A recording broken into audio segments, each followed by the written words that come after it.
MSLI TV, रहनुमाई बदलती दुनिया के लिए। या अय्युहल्लज़ीना आमनू इज़ा नूदिया लिस्सलाति मिन यौमिल जुमुअति फस्अऊ इला ज़िक्रिल्लाहि व ज़रुल बैअ ज़ालिकुम खैरुल लकुम इन कुंतुम तअलमून। सय्यिआति अअमालिना मन यहदिहिल्लाहु फला मुज़िल्ल लहु व मन युज़लिल फला हादिय लहु व अशहदु अन ला इलाहा इल्लल्लाहु वहदहु ला शरीक लहु व अशहदु अन्न मुहम्मदन अब्दुहु व रसूलुहु अम्मा बअद फ़इन्न खैरल हदीस किताबुल्लाह व खैरल हदी हदी मुहम्मदिन सल्लल्लाहु अलैहि वसल्लम व शर्रल उमूरि मुहदसातुहा व कुल्ल मुहदसतिन बिदअह व कुल्ल बिदअतिन ज़लालह व फ़ी रिवायतिन व कुल्ल ज़लालतिन फ़िन्नार। फ़अऊज़ु बिल्लाहि अस्समीइल अलीम मिनश शैतानिर रजीम मिन हमज़िहि व नफ़्सिहि व नफ़्ख़िहि। या अय्युहल्लज़ीना आमनुत्तक़ुल्लाहा हक़्क़ तुक़ातिह वला तमूतुन्न इल्ला व अंतुम मुस्लिमून। वक़ाल तआला या अय्युहन्नासुत्तक़ू रब्बकुमुल्लज़ी ख़लक़कुम मिन नफ़्सिन वाहिदह व ख़लक़ मिन्हा ज़ौजहा व बस्स मिन्हुमा रिजालन कसीरन व निसाअ वत्तक़ुल्लाहल्लज़ी तसाअलून बिही वल अर्हाम इन्नल्लाहा काना अलैकुम रक़ीबा।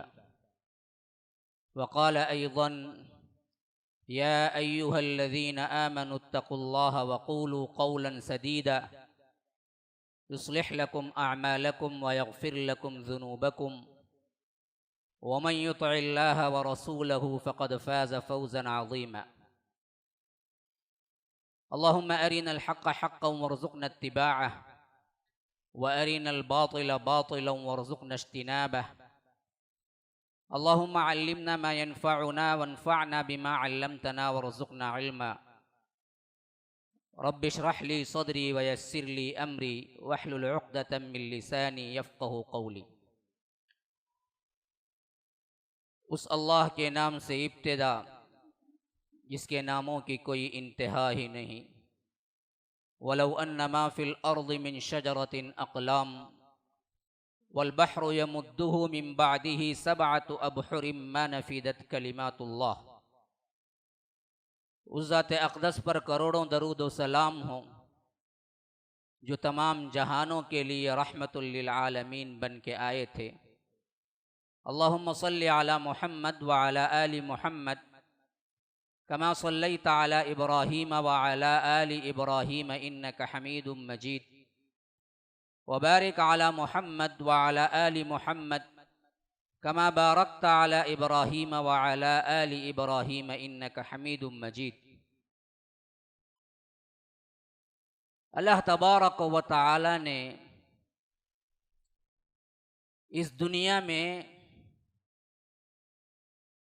हज़रत आदम अलैहिस्सलाम से लेकर हज़रत ईसा अलैहिस्सलाम तक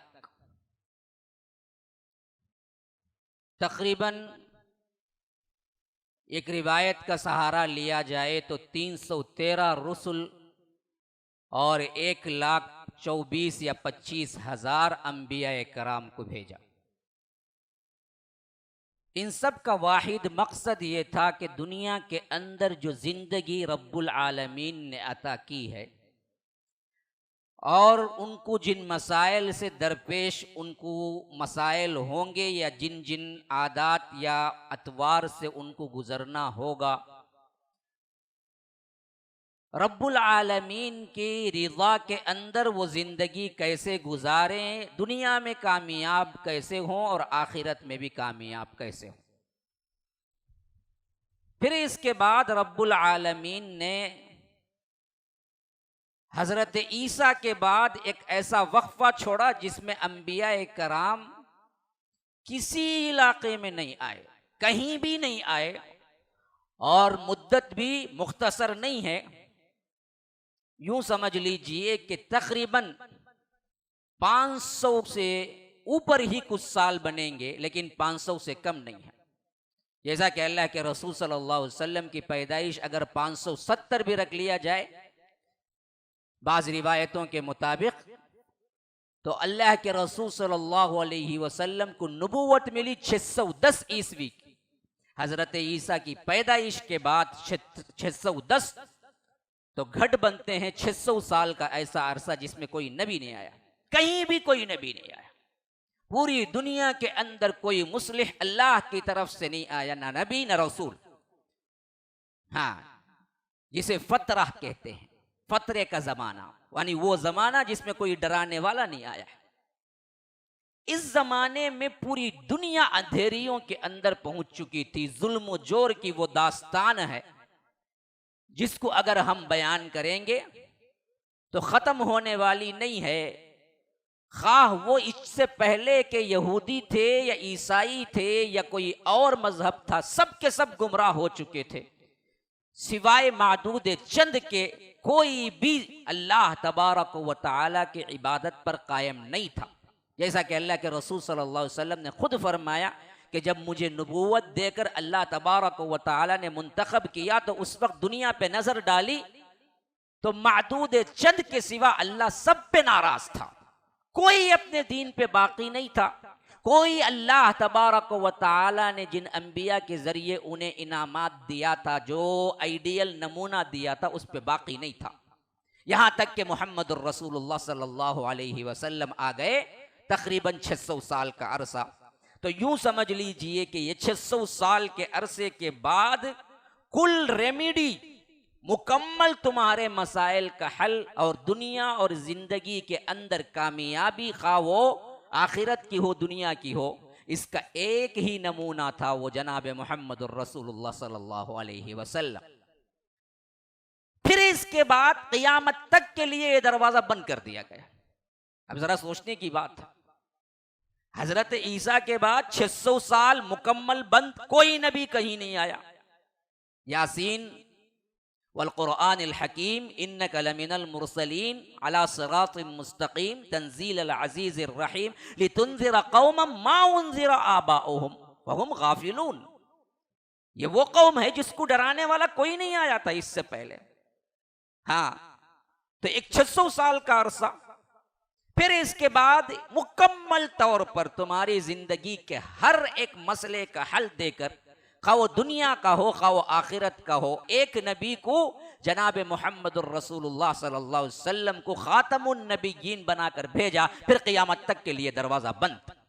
अब न तुम्हारे हल के लिए अल्लाह की तरफ से कोई वही आएगी, न कोई किताब उतरेगी, न कोई रसूल आएगा, ना कोई नबी आएगा, ना कोई गाइडेंस मिलेगा। क़यामत तक के लिए अगर कोई है कहता है तो वो पक्का झूठा वाजिबुल कत्ल है, उससे सवाल नहीं होगा, उसे कत्ल कर दिया जाएगा। अब ये बात मैंने किस वजह से कही, शायद आप लोग सोचे होंगे कि पता नहीं प्रिपरेशन के बगैर मौलवी साहब मिंबर पर बैठ गए। शायद मैंने तमहीद बांधी है, इस वास्ते तमहीद बांधा कि आज हमें जो मसाइल दरपेश हैं इतने अजीम और ऐसे ऐसे हैं कि मैं समझता हूं जनाब मोहम्मदुर रसूलुल्लाह सल्लल्लाहु अलैहि वसल्लम की उम्मत को इससे पहले कभी इस तरह के मसाइल से दोचार होना नहीं पड़ा। हर जगह परेशानी है, पूरे आलम में परेशानी है और हर फील्ड में परेशानी है। पूरा आलम परेशान है, खा वो कोई भी मजहब का हो। फिर उसके अलावा मुसलमान परेशान हैं, वो भी किसी भी बस्ती के नहीं, पूरे इंटरनेशनल मुसलमान परेशान हैं। फिर उसके बाद हर फील्ड में परेशानी है, जीने में, खाने में, पीने में, हुकूक में, इंसानियत में, हमदर्दी, हर लिहाज से परेशान है। इसराइल क्या कर रहा है देखो, आखिरी अय्याम में जो शुरू किया था रमजान के, आज तक लड़ाई पुकारा। मुस्लिम कंट्रीज देखो 60 के ऊपर, कोई मुंह खोलने वाला नहीं, इक्का दुक्का मुंह खोला तो भी कुछ करने वाला नहीं। पूरी दुनिया लॉकडाउन में है, फिलिस्तीन में लॉकडाउन ने क्या अजीब खेल देखो, मारने के लिए लॉकडाउन नहीं। अजीब व गरीब मसाइल आप बैठ के सोचेंगे ना पागल हो जाएंगे। असल में क्या है, हमारे पास हिस्स चली गई, हम भैंसों की तरह है। हसास इंसान तो क्या है, सोच सोच के पागल हो जाएगा कि आखिर ये उम्मत मुस्लिमा कहां जा रही है और ये इस्लाम का मुस्तकबिल क्या है।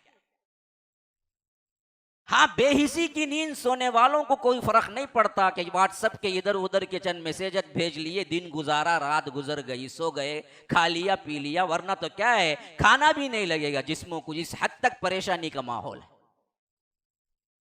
अजीब तरह की परेशानी, हर फील्ड की परेशानी। अब सवाल यह है कि क्या इस परेशानी का हल कोई रसूल आएगा जिसके इंतजार में आप बैठे हुए हैं, या इस परेशानी का हल कोई वही नाजिल होगी जिसके इंतजार में आप बैठे हुए हैं,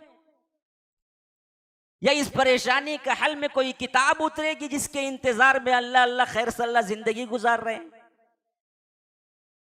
जबकि नबूवत बंद, किताब बंद, वही बंद, सब कुछ अब अल्लाह के तरफ से कोई चीज आने वाली नहीं है। डायरेक्ट जो आना था वो आ चुका, 1400 साल पहले उसकी रेमेडी रख दी गई और तुम्हारे अपने अपने घरों के अंदर है, लेकिन तुम उससे रोशनी हासिल नहीं करते। हम पागलों की तरह जिंदगी गुजार रहे हैं, बेआईनी ही उसी पागल की तरह जो बिल्कुल रात के अंधेरे और घटा टोप ऐसा अंधेरा के हाथ को हाथ सुजाई नहीं दे रहा है। जो रब्बुल आलमीन नूर में जो खींचा है ना मिसाल, हाँ, ज़ुलुमातिन फी बहरिल लुज्जी यग़शाहु मौजुम मिन फ़ौक़िही मौजुम मिन फ़ौक़िही सहाब, हाँ, औ कज़ुलुमातिन फी बहरिल लुज्जी यग़शाहु मौजुम मिन फ़ौक़िही मौजुम मिन फ़ौक़िही सहाब, ज़ुलुमातुम बअदुहा फ़ौक़ बअद इज़ा अखरज यदहु लम यकद यराहा। ऐसा अंधेरा कि रब कहता है कि औ कज़ुलुमातिन, ऐसा अंधेरा, उसकी मिसाल, उस अंधेरे की मिसाल ऐसी है जैसे समंदर के अंदर कोई हो नीचे और उसके ऊपर जो तह बनी हुई है, फी बहरिल लुज्जी यग़शाहु मौजुम मिन फ़ौक़िही मौजुम मिन फ़ौक़िही सहाब। पहले तो एक मौज है, फिर उसके ऊपर एक मौज है, फिर इसके ऊपर क्या है, आसमान से कोई यही रोशनी चांद की या सूरज की आएगी तो नहीं आएगी, क्योंकि अबर भी खड़ा हुआ है, अबर रोशनी को रोक रहा है। फिर उसके बाद भी अगर कोई छिन के कोई रोशनी आ गई तो मौज रोक रही है, उस मौज में भी कोई छिन के रोशनी आ गई तो नीचे वाली मौज रोक रही है। हत्ता के ऐसा अंधेरा के फरमाया के इज़ा अखरज यदहु, अपना ही हाथ निकाल के वो देखना चाहे तो लम यकद यराहा, उसका हाथ उसको सुजाई नहीं देता। अपना हाथ इतना अंधेरा के हाथ खुद निकाल के अपना देखना चाहे तो नहीं दिख रहा है उसको हाथ। ऐसा अंधेरा, ऐसा अंधेरा ही था या ऐसा अंधेरा ही है जिसमें एक बदबख्त जा रहा है और रास्ता बिल्कुल कठिन कांटेदार रास्ता, नोकीले पत्थर, पहाड़ों का सिलसिला, तंग वादी, और ऊपर से क्या है डरावने तौर पर दरिंदे, उनकी आवाजें, और हाथ में तो टार्च है लेकिन वो बगैर सुलगाए टार्च बगल में दबाए जा रहा है, तो आप उसको पागल बेवकूफ नहीं कहेंगे? अरे घटा टोप अंधेरा है, हर तरफ मौत पुकार रही है, दरिंदे चीख रहे हैं, नोकीले पत्थर का रास्ता है और तेरे हाथ में टार्च है, लेकिन बेवकूफ उसे जलाकर रास्ता देखने के बजाय टार्च को बुझाकर बगल में दबाए जा रहा है और चीख रहा है कि मैं फंस गया हूं, मैं परेशान हूं, मैं फंस गया हूं, मैं परेशान हूं। तो आप उसे पागल नहीं बोलेंगे? यही पागलपन हमारे ऊपर छाया हुआ है कि रब्बुल आलमीन ने कुरान की टार्च 1400 साल पहले तुम्हारे मसाइल के हल के लिए रख दिया है, हम उसको गिलाफों में लपेट के ऊपर रखे हुए हैं ताबदानों में, और पूरी दुनिया चीख रही है कि हमें परेशान किया जा रहा है, हमें परेशान किया जा रहा है, हमें परेशान किया जा रहा है। टार्च तो तेरे पास है, बस लेना है, खोलना है, देखना है वो रोशनी में और चलना है तुझे।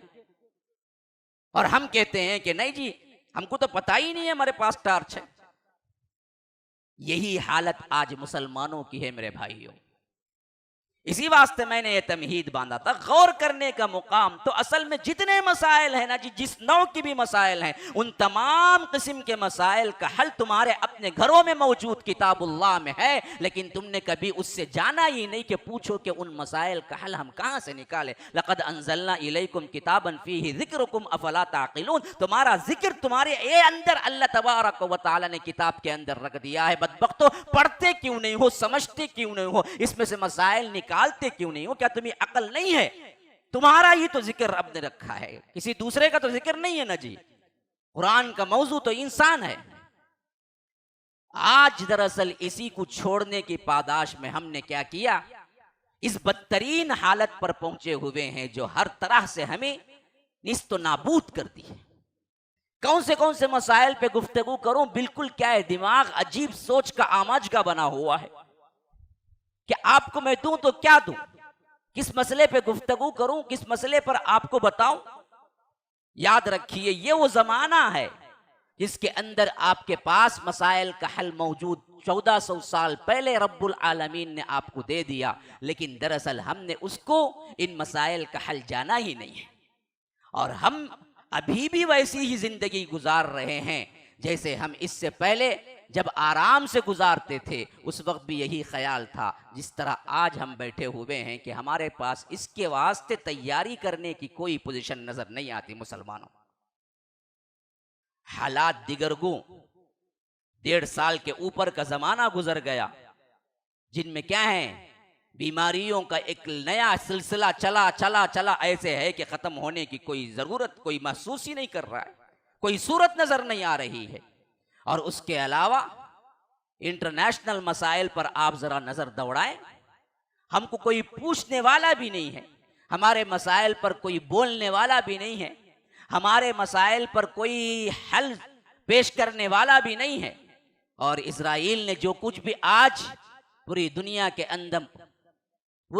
के अंदर जो फितना फसाद बर्पा कर रखा है, जो जंग कर रहा है, इस पर कहीं कोई भी कानून लागू नहीं हो रहा है। जहां अमन पसंद शहरी रह रहे हैं, वहां पर कानून पे कानून लागू हो रहे हैं। आखिर दुनिया में क्या हो रहा है? कौन से जंगल का राज है? कौन है जो इसको कंट्रोल कर रहा है? क्या रब्बुल आलमीन नहीं देख रहा है? या रब्बुल आलमीन शुत्रे बेमहार की तरह छोड़ दिया है? या रब्बुल आलमीन इस दुनिया के जो कुछ निज़ाम है उससे गाफिल हो गया है? फला तहसबन्नल्लाह गाफिलन अम्मा यअमलुल ज़ालिमून। मेरे भाइयों, नहीं, अल्लाह के इज़्न के बगैर हमारा यकीन है कि पत्ता भी नहीं हिलता। वमा तस्क़तु मिन वरक़तिन इल्ला यअलमुहा वला हब्बतिन फ़ी ज़ुलुमातिल अर्ज़ि वला रत्बिन वला याबिसिन इल्ला फ़ी किताबिम मुबीन। मेरे रब के हुक्म के बगैर एक पत्ता भी नहीं गिरता, मेरे रब के हुक्म के बगैर एक दाना भी नहीं उगता, मेरे रब के हुक्म के बगैर कायनात का एक जर्रा भी नहीं हिलता। तो फिर रब्बुल आलमीन जिसको सब खबर है जो कुछ भी कायनात के अंदर हो रहा है और वो होने दे रहा है, तो याद रखो असल खामियां हमारी तरफ हैं, जो असर नौ हमको फिर एक मर्तबा उठना है, देखना है। हाँ, वो तहजीब जो कि असल में क्या है, शाखे नाजुक पे आशियाना है, वो तहजीब जो अपने खंजर से आप ही खुदकुशी करेगी। ये 100 साल पहले इकबाल ने कहा था अंग्रेजी तहजीब को देखकर। ये वो तहजीब है जो कभी पायदार नहीं है, ये वो तमद्दुन है जो कभी कुछ करने वाली नहीं है, ये वो चीज़ है जो कभी दुनिया में क्या है, साबित कदमी से नहीं रहेगी। इनके पास हराम ही हराम है, इनके पास बर्बादी ही बर्बादी है। इसी वास्ते फरमाया कि ये तहजीब वो है जो अपने खंजर से आप ही खुदकुशी करेगी, जो शाखे नाजुक पे आशियाना बनेगा, नापायदार होगा। ये हालत है, लेकिन होने के बावजूद भी पूरी दुनिया पर आज उन्हीं का राज है। तो आखिर क्यों? जबकि एक पायदार तरीन रब्बुल आलमीन की तरफ से कानून हमारे पास मौजूद है। इस वास्ते के हम दरअसल उतने भी नहीं हैं जितने इन लोगों के पास वो अच्छाइयां बाकी रह गई हैं, जिनके जरिए से रब्बुल आलमीन कौमों को हुकूमतें देता है। तो याद रखिए, हमारे मसाइल का हल कुरान मजीद में मौजूद है। मेरे भाइयों, इनसे निकालना, सोचना, तदब्बुर करना और आपको अपने जिंदगी को कुरान के मुताबिक गुजारना, ये असल में तंबीह शायद हो रही है 1.5-2 साल से हमें कि अब भी वक्त है, सुधर जाओ, बन जाओ, सीखो, समझो, पढ़ो, आगे बढ़ो, बनाओ अपने आप को। लेकिन हमारा मसला यह है कि हमने क्या किया है, उल्टा इससे दूरी अख्तियार करने के काम कर रहे हैं। आलम इस्लाम पूरा का पूरा दरअसल इसी की नुमाइंदगी भी कर रहा है, और आगे चलकर क्या कुछ और इनके प्लानिंग है होने वाले हैं, ये तो क्या है अल्लाह ही बेहतर जानता है। लेकिन एक आम इंसान, एक आम मुसलमान की हैसियत से हमें क्या करना है, वो सिर्फ सोचो और करो। इंटरनेशनल मसाइल पर गुफ्तगू करके कोई आपको पूछने वाला भी नहीं है, या आपकी गुफ्तगू से बड़े बड़े मसाइल हल होने वाले भी नहीं है। अजीब हमारा मसला है भाई। तुम्हारे अपने आप में तुम क्या कर सकते हो उतना सोचो और करो। तुम्हारे से वही सवाल होगा जितना कि तुम मुकल्लफ हो। हुकूमतें क्यों ने हमला की, क्यों ने इस्राइल को सपोर्ट की, ये एक फर्दी लिहाज से तुम्हारे से पूछने वाला सवाल नहीं है। वो हुकूमतों के जिम्मेदारों से रब पूछेगा, लेकिन तुम्हारे से क्या पूछेगा उतना तुम देखो। आजकल सिर्फ क्या है, इस्राइल में क्या कुछ हो रहा है, उनके वीडियोस शेयर करते करते इंसान की जिंदगी खत्म हो रही, वक्त खत्म हो रहा है। मैं पूछता हूं करने से क्या होगा जी, क्या होगा करने से? तुम्हारा मसला थोड़ी है। क्या होगा सिवाय दहशत के? क्या होगा तुम्हारे पास? क्या हल है तुम्हारे पास कि उसको पेश करके तुम हल पेश करो? करने की चीज क्या है? करने की चीज इताअत पे आना है, करने की चीज दुआएं हैं, करने की चीज तुम खुद तैयार होना है। करने की चीज तो असल में यह है ना, जो तुम कर सकते हो अभी भी, वो तो कभी नहीं किए। यही हालत हमारी अपनी जिंदगियों का भी है।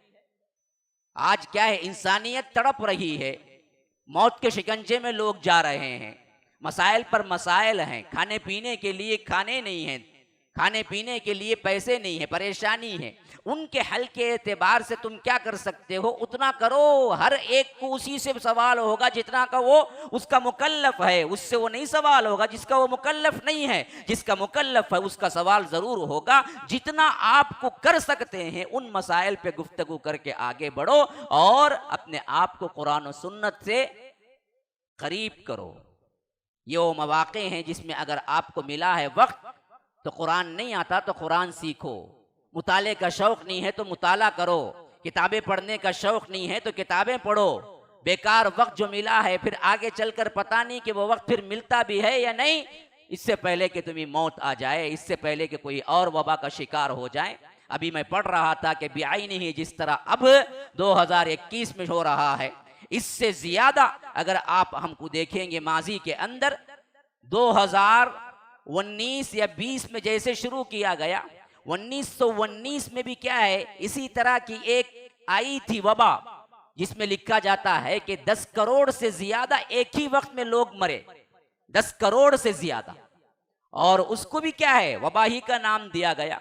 और लुत्फ की बात यह है कि खाली खूली ये 10 करोड़ नहीं मरे थे, उल्टा हुआ ये था कि 1914 में दरअसल क्या है आलमी जंग जो हुई थी ना, पहली जंग अजीम जिसे कहते हैं, उसका इख्तिताम हुआ था 1919 में। और 1919 में भी क्या है वो इख्तितामी कंडीशन में ये वबा फूटी जिसमें 10 करोड़ अवामी लोग मारे गए। लुत्फ की बात यह है कि लिखने वाले लिखते हैं कि 1919 तक 1914 से जो पहली आलमी जंग हुई थी ना, जंग अजीम जिसे कहते हैं ना, उसमें अलग से 2 करोड़ फौजी मारे गए थे। फौजियों के अलावा फिर इन्फ्लुएंजा का जो सबसे पहला शिकार हुई थी दुनिया के अंदर जो आया था, उससे फिर 10 करोड़ लोग मरे। मसला यह है कि मीडिया नहीं था, बताने वाला कोई नहीं था, तो लोग उसी तरह जिए, ना लॉकडाउन हुआ ना कुछ हुआ।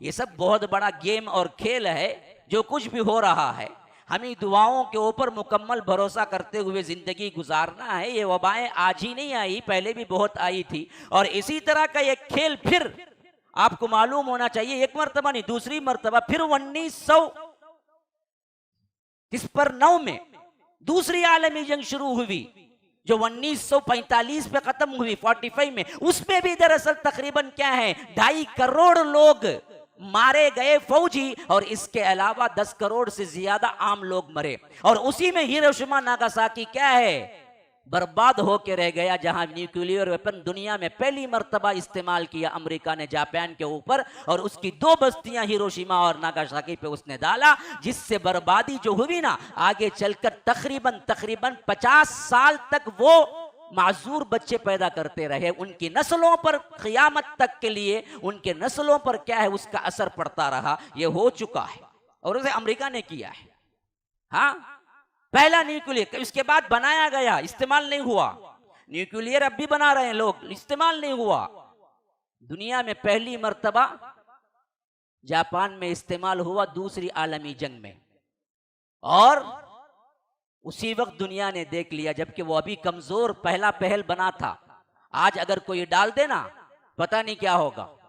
तो याद रखो ये भी एक मर्तबा हो चुका। और हिटलर जैसी शख्सियत भी उसी जमाने में दूसरी जंग अजीम ही का वो सरगना है, उसी ने दरअसल शुरू किया। और आपको याद होना चाहिए कि उसने तो क्या नहीं किया, खाली खुली मारा नहीं, बल्कि उनको सयाल बनाकर, उनका क्या है मादा बनाकर, झाड़ों और दरख्तों के खेतों में मवाद के तौर पर इंसानी जिस्मों को केमिकल के जरिए मादा बनाकर उसने अपने बागात में लगाया। 60 लाख यहूदी तो उसी वक्त मारे गए। बहुत कुछ हुआ है भाई दुनिया में, खुद पढ़ के देखो। हमको न तारीख मालूम है, ना हम जानने की कोशिश करते हैं। ये सब भी गुजरेगा। फिर 2019 के बाद एक 20 साल बाद 2040 या 45 में मुअर्रिख लिखेगा कि ये कुछ हुआ, लेकिन उससे बढ़ के आज जो हो रहा है ना वो भुलाए देता है। आगे चलो, आगे बढ़ो। इंसानियत नहीं खड़ जाती, जिंदगी रुक नहीं जाती। हाँ मसाइल हैं, मसाइल हमेशा से आए और चले गए। मसला असल में यह है कि उन मसाइल के वक्त हमने क्या किया, कैसे टैकल किया, और कैसे उसको बरता, और कैसे उससे निकले, कैसे उससे बचे। हमारा दीन ईमान महफूज हो जाए, कलीमे की मौत मिल जाए और दुनिया बन जाए, आखिरत बन जाए, तो मसला खत्म है ना जी। उतना ही तो चाहिए। उसके लिए क्या करना है करो। अल्लाह ताला हमें सही फिक्र की, सही समझ की अल्लाह तबारक व तआला तौफीक दे। हादा व बिल्लाहि तौफीक व सल्लल्लाहु वसल्लम अला नबियिना मुहम्मद। अस्अलुल्लाह ली व लकुम व लिसाइरिल मुस्लिमीन मिन कुल्लि ज़ंबिन फस्तगफिरूह इन्नहु हुवल गफूरुर रहीम। बिस्मिल्लाहिर्रहमानिर्रहीम। अर्रहमान अल्लमल कुरआन खलक़ल इंसान अल्लमहुल बयान अश्शम्सु वल क़मरु बिहुस्बान वन्नज्मु वश्शजरु यस्जुदान वस्समाअ रफ़अहा